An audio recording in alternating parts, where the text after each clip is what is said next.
ऐसी सेवा से भगवान प्रसन्न होते हैं।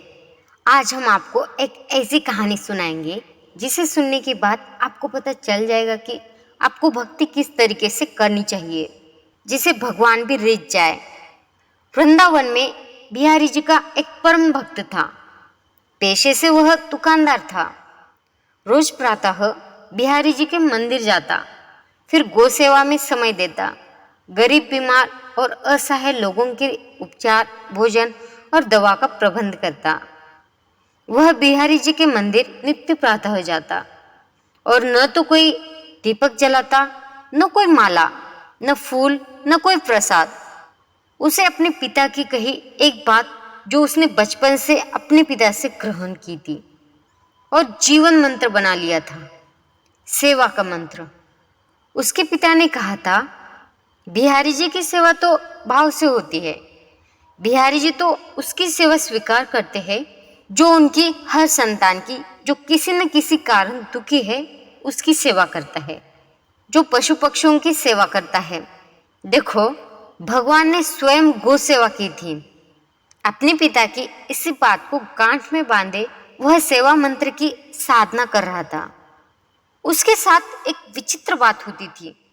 जब वह मंदिर में बिहारी जी के दर्शन को जाता तो वहां उसे प्रभु की छवि के स्थान पर एक ज्योत दिखाई देती थी, जबकि मंदिर में उसके अगल बगल खड़े बाकी के सभी भक्त कहते थे, वाह, आज बिहारी जी का श्रृंगार कितना अच्छा है, बिहारी जी का मुकुट ऐसा, पोशाक ऐसी है। वह सोचता, बिहारी जी सबको दर्शन देते हैं, पर मुझे क्यों केवल एक ज्योति दिखाई देती है। हर दिन ऐसा होता। एक दिन बिहारी जी से बोला, ऐसी क्या बात है कि आप सबको तो दर्शन देते हैं पर मुझे दिखाई नहीं देते। कल आपको मुझे दर्शन देना ही पड़ेगा। अगले दिन मंदिर गया, फिर बिहारी जी उसे ज्योत रूप में दिखे। वह बोला, बिहारी जी, अगर कल मुझे आपने दर्शन नहीं दिए तो मैं यमुना जी में डूबकर मर जाऊंगा। उसी रात में बिहारी जी एक कोढ़ी के सपने में आए जो मंदिर के रास्ते में बैठा रहता था।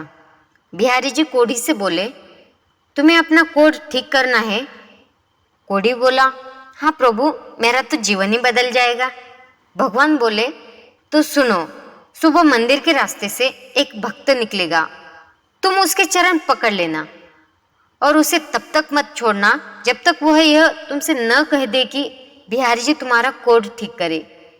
कोढ़ी बोला, पर प्रभु, वहां तो रोज बहुत से भक्त आते हैं, मैं उन्हें पहचानूंगा कैसे। भगवान ने कहा, जिसके पैरों से तुम्हें प्रकाश निकलता दिखाई दे वही मेरा वह भक्त है जिसके पैर तुम्हें पकड़ना है। बिहारी जी के आदेश पर अगले दिन वह कोढ़ी रास्ते में बैठ गया। जैसे ही वह भक्त निकला उसने चरण पकड़ लिए। कोढ़ी बोला, पहले आप बिहारी जी से कहो कि मेरा कोढ़ ठीक हो जाए, फिर छोड़ूंगा आपको। भक्त बोला, मेरे कहने से क्या होगा, आप मेरे पैर छोड़ दीजिए। कोढ़ी बोला, जब तक आप ये नहीं कह देते कि बिहारी जी तुम्हारा कोढ़ ठीक करे, तब तक मैं आपके चरण नहीं छोड़ूंगा। भक्त वैसे ही चिंता में था कि बिहारी जी दर्शन नहीं दे रहे हैं। ऊपर से एक कोढ़ी पीछे पड़ गया तो वह झुंझला कर बोला, बिहारी जी, इसका कोढ़ ठीक कर दीजिए, और मंदिर चला गया। मंदिर जाकर क्या देखता है, बिहारी जी के दर्शन हो रहे हैं।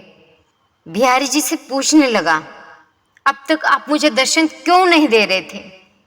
बिहारी जी बोले, तुम मेरे निष्काम भक्त हो, आज तक तुमने मुझसे कभी कुछ नहीं मांगा, इसलिए मैं क्या मुंह लेकर तुम्हें दर्शन देता। यहाँ सभी भक्त कुछ ना कुछ मांगते रहते हैं, इसलिए मैं उनसे नजरें मिला सकता हूँ, पर आज तुमने रास्ते में उस कोढ़ी से कहा कि बिहारी जी तुम्हारा कोढ़ ठीक कर दे, इसलिए मैं तुम्हें दर्शन देने आ गया। जैसे माता पिता अपनी संतान को पालने के लिए कोई कामना नहीं करते, न पुण्य की, न स्वर्ग की, न सुख की, वैसे ही भगवान को निस्वार्थ भाव भक्त प्रिय है। फिर भी अगर कुछ भगवान से मांगना चाहते हो तो केवल अनंत भक्ति का दान मांगिए। और आगे भी ऐसी कहानियों के लिए वीडियो को लाइक, और हमारे चैनल को सब्सक्राइब कर दीजिए। धन्यवाद।